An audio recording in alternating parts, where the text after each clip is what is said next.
नमस्कार, news India देख रहे हैं आप। मैं हूं आपके साथ पूजा अग्रवाल। बुलेटिन में आप सभी का स्वागत है। शुरुआत बुलेटिन के इस वक्त की बड़ी खबर के साथ करेंगे। अयोध्या से बड़ी खबर आपको बता दें, जहां श्रद्धालुओं के लिए रामलला के मंदिर के कपाट खुल गए हैं। रामलला के दर्शन के लिए लाखों की संख्या में लोग मंदिर पहुंच रहे हैं। भीड़ के चलते प्रशासन ने पूरा मोर्चा संभाल लिया है। डीजी कानून व्यवस्था को और ज्यादा मजबूत करने में लगा हुआ है, तो वहीं गर्भगृह में मौजूद भक्तों की आवाजाही पर पूरी पैनी नजर रखी जा रही है। करीब 3 लाख श्रद्धालु अब तक दर्शन कर चुके हैं। मंदिर के बाहर अभी भी भारी भीड़ है। लाखों लोग कर रहे हैं दर्शन का इंतजार। डीजी की ओर से ये बयान दिया गया। हालांकि तस्वीरें आपके सामने हैं। इन तस्वीरों में आप देखिए, भगवा रंग पहने और हाथ में प्रभु श्री राम का ध्वज लिए श्रद्धालु किस तरह से मंदिर पहुंच रहे हैं। 500 साल का जो इंतजार खत्म हुआ है, उस कारण हर किसी के मन में एक ललक है, एक ललसा है प्रभु श्री राम से मिलने की, उनके दर्शन करने की और उन्हें देखने की। जिन तस्वीरों को अभी आप सोशल मीडिया पर देख पा रहे हैं, उन तस्वीरों को, प्रभु श्री राम की मूर्ति को, उनकी प्रतिमा को आप अब मंदिर जाकर निहार सकते हैं, उनके दर्शन कर सकते हैं। राम मंदिर के कपाट आम लोगों के लिए खुल चुके हैं। अयोध्या अगर आप जाने की सोच रहे हैं तो अभी भी हम इसलिए इनकार करेंगे आपको अयोध्या जाने से, क्योंकि अभी फिलहाल लाखों की संख्या में भीड़ पहुंची हुई है वहां पर, और ज्यादा भीड़ होने के कारण आपको परेशानी झेलनी पड़ सकती है। इसलिए कोशिश कीजिए कि अभी कुछ दिन और आप अपने घर में आराम कीजिए, जब तक आप टीवी पर ही रामलला के दर्शन कीजिए। उसके बाद आप अयोध्या जा सकते हैं। हालांकि अयोध्या में पहले से जो लोग पहुंचे हुए हैं वो दर्शन के लिए बेसब्री से इंतजार कर रहे हैं। ये देखिए, लाइन में नहीं बल्कि लोग धूप में बैठकर बाहर इंतजार कर रहे हैं प्रभु श्री राम के दर्शन करने का। और अयोध्या में सबसे बड़ी बात यह है कि शीत लहर भी लोगों को बार बार कपा रही है, लेकिन बावजूद इसके लोग प्रभु श्री राम के दर्शन के लिए पहुंच रहे हैं राम मंदिर। हम आपको दिखा रहे हैं किस तरह से जो जवान है वो तैनात किए गए हैं। सीआरपीएफ की टुकड़ियां भी लगातार वहां पर निरीक्षण कर रही है। पुलिस प्रशासन ने पूरा मोर्चा संभाल लिया है। इसके अलावा कल एटीएस की टीम भी तैनात की गई थी, कमांडोज तैनात किए गए थे। 2000 से ज्यादा सीसीटीवी कैमरे लगाए गए हैं निगरानी के लिए। अभी दर्शन तो लगातार चेक करा रहे हैं, पर चूंकि संख्या लोगों की ज़्यादा है और हम चाहते हैं लोग अपना धैर्य न खोएं, हमारी बात माने और धैर्य पूर्वक उन्हें इंतज़ार तो करना पड़ेगा। जो लोग आगे हैं, जब वो दर्शन पूरा कर लेंगे तो पीछे वाले लोग आगे जाएंगे। मैं सिर्फ एक ही बात कहना चाहता हूँ, नंबर 1 कि जो आगे वाले लोग हैं उनका दर्शन होने के पश्चात उनके पीछे वालों का दर्शन होगा। जो पीछे वाले, उनके पीछे वालों को पहले दर्शन नहीं करने देंगे। सब एक निश्चित क्रम में दर्शन कर रहे हैं, व्यवस्थित तरीके से दर्शन कर रहे हैं और सभी के दर्शन पूर्ण होंगे। लोग बाहर निकल रहे हैं। बाहर आने वाला रास्ता ये नहीं बल्कि अन्यत्र से बाहर निकल रहे हैं। हमारे एंट्री एग्जिट गेट्स पहले से डिफाइंड है, उन्हीं रास्तों लोग जा रहे हैं। जो लोग अंदर गए हैं, जितने लोग बाहर निकले, सब दर्शन करके बाहर निकल रहे हैं। चलिए, लखनऊ से इस वक्त की बड़ी खबर आपको बता दें। राम मंदिर के दर्शन के बाद कंगना का बयान सामने आया है। हमारे भाग जाग गए हैं, कंगना रनौत ने ये बयान दिया। भगवान रामलला मंदिर में विराजमान है, उनकी ओर से ये बयान दिया गया। देखिए, बॉलीवुड जगत में जाना पहचाना नाम और अपना नाम विवादित बयान देकर कई बार चमका चुकी है कंगना रनौत। और अब उन्होंने जब राम मंदिर में जाकर पूजा अर्चना की, वहां पे रामलला के दर्शन किए, क्योंकि निमंत्रण पत्र जो है वो कंगना रनौत को भी गया था। और जब वो पहुंची तो आपने उनकी सोशल मीडिया पर वो वीडियो भी देखी होगी, जिसमें वो जय श्री राम के नारे लगा रही हैं, जिसमें वो मंदिर में साफ सफाई करती नजर आ रही हैं और उन्होंने इसको लेकर खुशी जाहिर की है। सुनिए कंगना का ये बयान। हमारे भाग जाग गए, रामलला विराजमान हो गए अपने मंदिर में और हमारा उद्धार करने पहुंच गए हैं। जय श्री राम। हमारे भाग जाग गए, रामलला विराजमान हो गए अपने मंदिर में और हमारा उद्धार करने पहुंच गए हैं। जय श्री राम। हमारे भाग जाग गए, रामलला विराजमान हो गए अपने मंदिर में और हमारा उद्धार करने पहुंच गए हैं। जय श्री राम। हमारे भाग जाग गए, रामलला विराजमान हो गए अपने मंदिर में और हमारा उद्धार करने पहुंच गए हैं। जय श्री राम।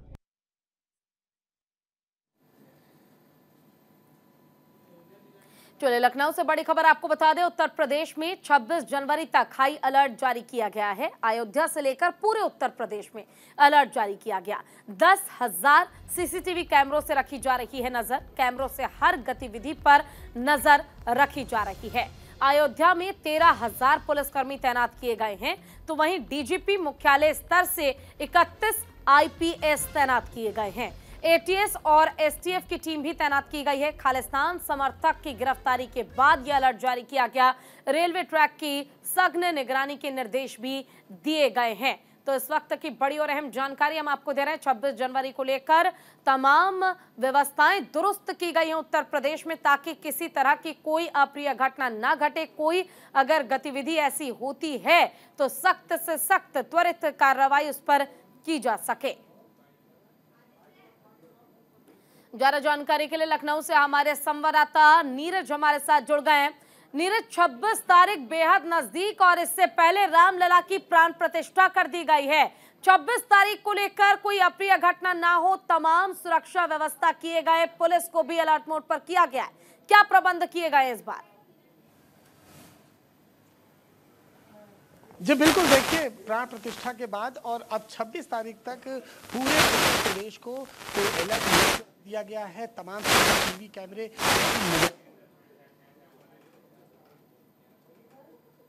तमाम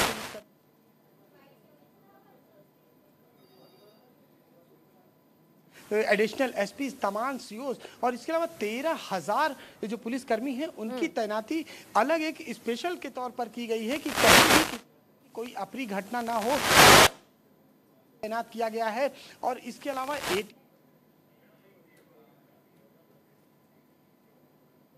तक कोई भी घटना ना हो, चूंकि अयोध्या में समर्थक जब पकड़े गए थे 3, उसके बाद अलर्ट और बढ़ा दिया गया था और नजर रखी गई थी कि कहीं जो 22 तारीख को जिस तरह से था कि किसी तरह की कोई भी बाहर के लोग अंदर ना आए, तो अब 26 तारीख तक ये पूरी व्यवस्था कर दी गई है कि किसी तरह की कोई घटना जो शरारती तत्व है वो अंजाम न दे सके।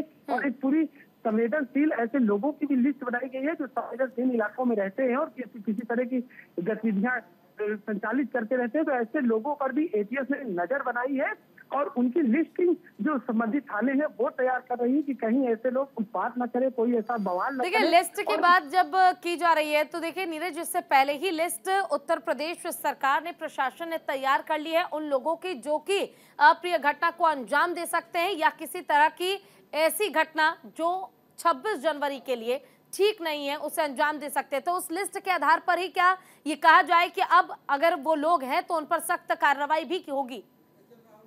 जी बिल्कुल, देखिए ऐसे तमाम लोगों की लिस्ट पुलिस ने तैयार कर रखी है और इसके साथ ही साथ जो शरारती तत्व अभी जेल से छूटे हैं उनके ऊपर भी नजर रखी जा रही है और साथ ही साथ जो सोशल मीडिया है उस पर खास तौर पर निगरानी रखी जा रही है कि कोई फेक न्यूज वायरल ना हो जिसकी वजह से कोई अप्रिय घटना या कोई ऐसी सुरक्षा को लेकर कोई दिक्कतों का सामना करना पड़े। और आज अयोध्या, लखनऊ और अयोध्या मार्ग की जो बसें हैं उन्हें बंद किया गया है और बताया जा रहा है कि अयोध्या में इतनी ज्यादा भीड़ हो जा रही है। अभी तक सुबह से अगर बात करें तो 4 लाख लोग करीब दर्शन कर चुके हैं और इतने ही लोग अभी दर्शन करने के लिए बाकी है।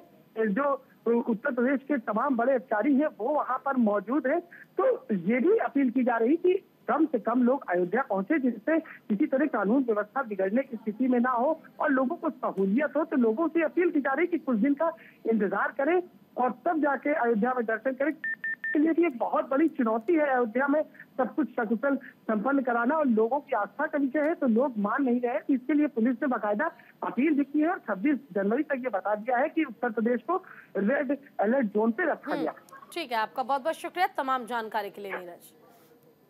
चलिए रुक करते अगली बड़ी खबर का। लखनऊ से बड़ी खबर आपको बता दें, उत्तर प्रदेश में 26 जनवरी तक हाई अलर्ट जारी किया गया, लेकिन इसी बीच आपको सुनवाते हैं क्या कुछ कह रहे गृह मंत्री अमित शाह। सुनिए।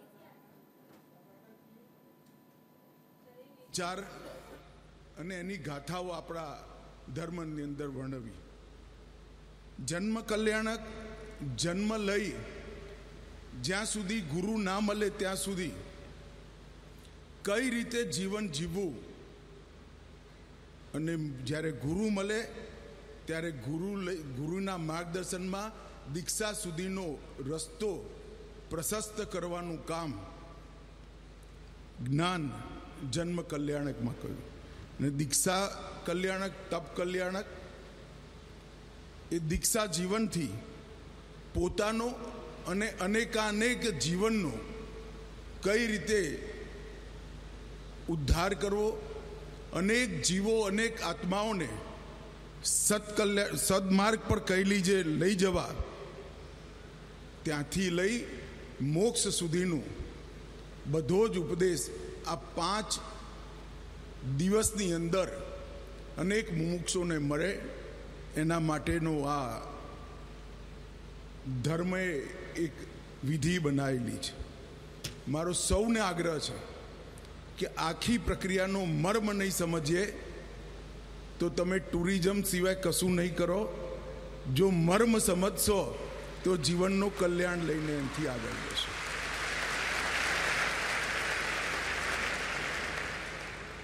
પ્રથમ તીર્થંકર ભગવાન ઋષભદેવ મહારાજના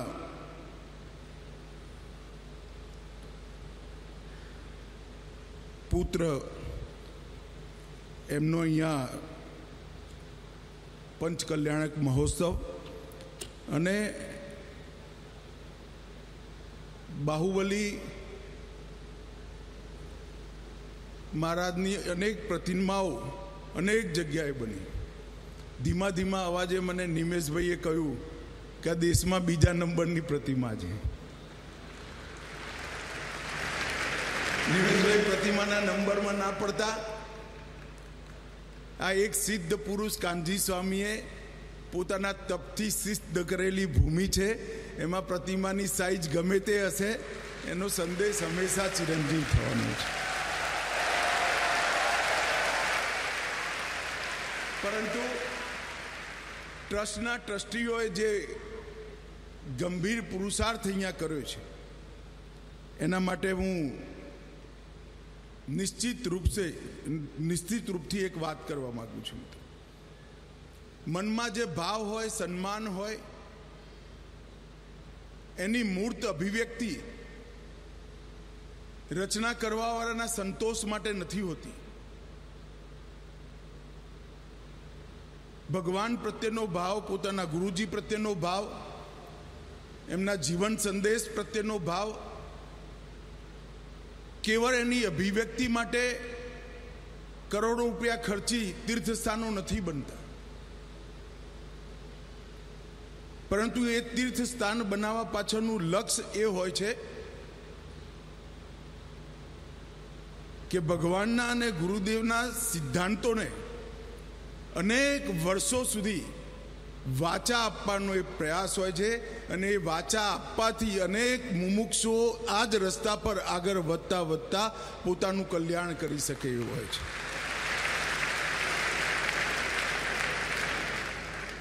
લગભગ 1000 વર્ષ પહેલા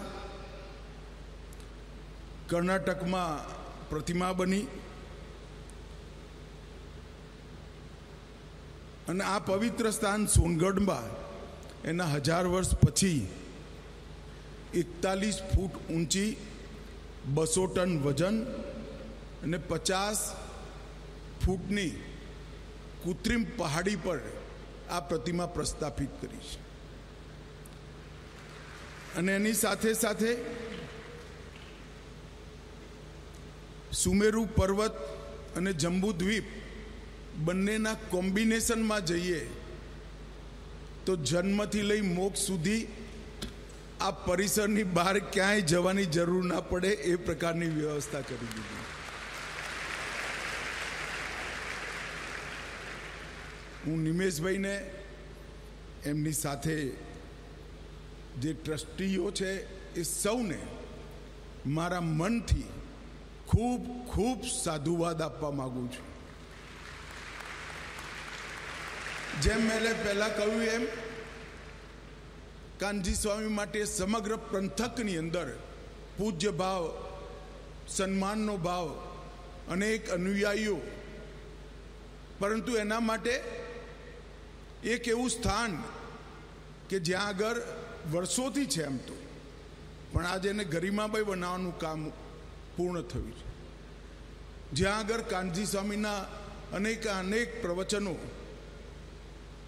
સાંભળી જીવનનો ઉદ્ધાર કરી શકે એ પ્રકારનું સ્થાનનું નિર્માણ કર્યું છે.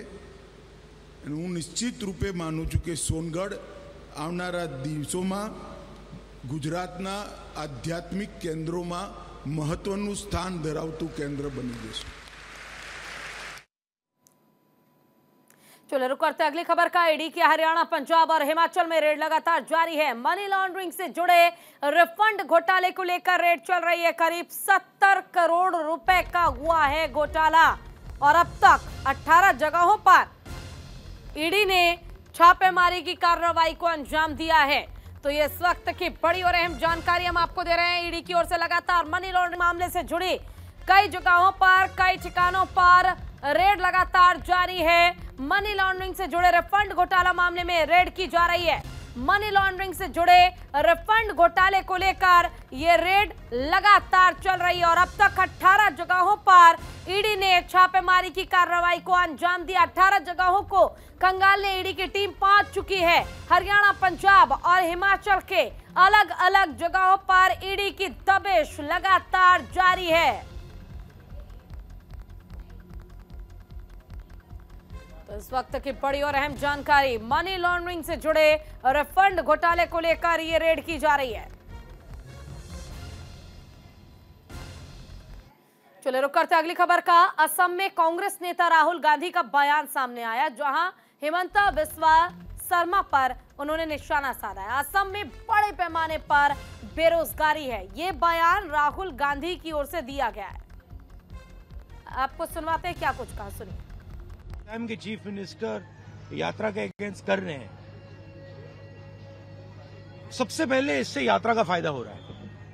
जो पब्लिसिटी हमें शायद नहीं मिलती, वो असम के चीफ मिनिस्टर और शायद उनके पीछे अमित शाह हमारी मदद कर रहे हैं, तो उससे तो हमारा फायदा ही फायदा है। और मेन इशू आज असम में यात्रा बन गया है।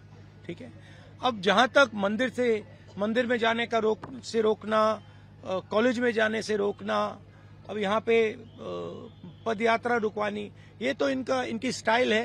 इंटिमिडेशन टैक्टिक्स है। हम इंटिमिडेट नहीं होते इन लोगों से, इनसे डरते नहीं हैं। तो हमारा तो फायदा है। हमारा जो मैसेज है, न्याय का मैसेज है, वो तो जा रहा है, गांव गांव में जा रहा है, क्योंकि जनता अपने आप से पूछ रही है कि भैया ये हो क्या रहा है। राहुल जी मंदिर जाना चाहते हैं, उनको क्यों रोक रहे हैं। राहुल जी स्टूडेंट से बात करना चाहते हैं, उनको क्यों रोक रहे हैं। पद यात्रा नड्डा जी की चली जाती है, बजरंग दल की चली जाती है, मगर कांग्रेस पार्टी की नहीं जा सकती। वो ट्रैफिक नहीं रोकते हैं, उनकी पदयात्रा ट्रैफिक नहीं रोकती है, हमारी पदयात्रा ट्रैफिक रोकती है। तो क्लियर है विपक्ष की लड़ाई कौन लड़ रहा है। कांग्रेस लड़ रही है, हमारी जो पार्टनर पार्टीज हैं वो लड़ रहे हैं। तो क्लैरिटी तो बहुत मतलब सब लोगों के सामने। और इसी के साथ इस बुलेटिन में बस इतना ही, लेकिन खबरों का सिलसिला लगातार जारी है। आप कहीं मत जाइए और देखते रहिए न्यूज़ इंडिया। नमस्कार।